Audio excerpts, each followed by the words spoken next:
Welcome back to the Blue Review, the big CY right next to me. I'm Greg Bergman, and the Blue Review, as always, is presented by Los Angeles International Airport, where changes are arriving daily to help reduce traffic, save travelers time, and transform the travel experience. Big news today as Michael Busch, one of the top prospects the Dodgers have, number 3 overall by that matter, is being called up today because Max Muncy is going on the paternity list. He is a first baseman, second baseman, third baseman, and can play left field, mostly a second baseman. How do you feel about this, Clinton? I love the fact that the paternity list has become like a legitimate storyline for this season.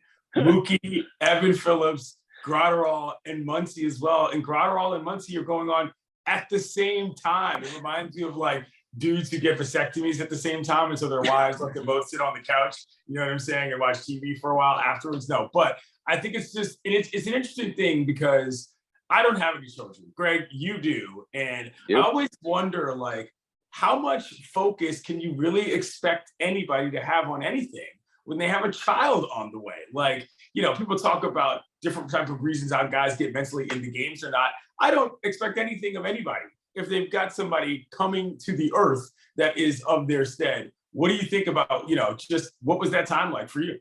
So it was wild. So I was living in Hawaii at the time when Riley, my daughter, was being born. And that was the only thing that was on my mind. There was nothing else. I mean, I'm not a professional ball player like these guys are, where their mindset has to be changed. But at the same time, that's all I thought.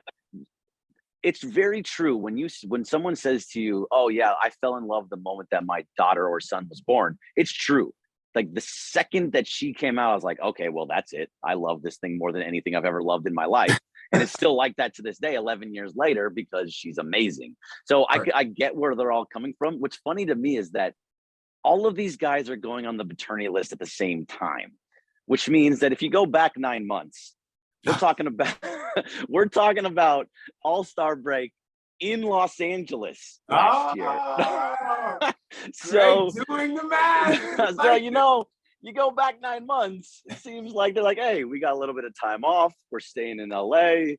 Gonna have a little fun. The All-Star baby, the All-Star baby boom. I love that idea. No, but in general, I do think it's cool. And I also think that it's cool that we're at a point now where this isn't looked at as somehow non-manly or bad for the game or anything like that. You know what I mean? You got a kid, walk away, live your life, do whatever you got to do. So happy for everybody that's going to be involved. Hopefully everything ends up happily and healthily. But it's funny because Max Muncy, coming off of his best week of his major league career, arguably, he gets the Player of the Week award for the first time, and then he's gone.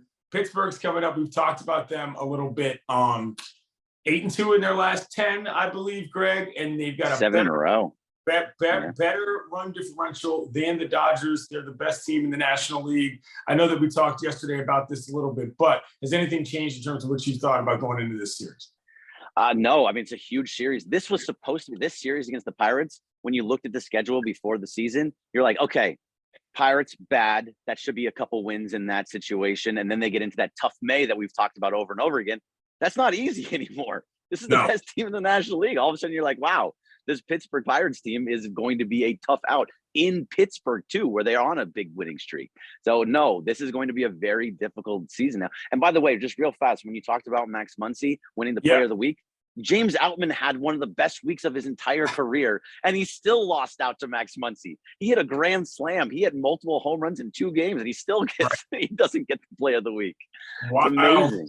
Wild week. So we're happy for Max. We're happy for everybody. I actually think that missing Muncy from the lineup is kind of a problem. I'm not going to lie. You know what I'm saying? Again, I'm not blaming him for doing it, but I'm saying as the reigning Player of the Week, you're going to miss him a little bit in that lineup against the Pirates. So we'll see how they can adjust. But one last thing quickly. I sent you a text yesterday about something. Some of us know that I'm a big Star Wars fan. I will be at Star Wars Night at Dodger Stadium. Greg, will you be joining me, yes or no, on May 2nd? I am going to buy the ticket to go with you on May 2nd.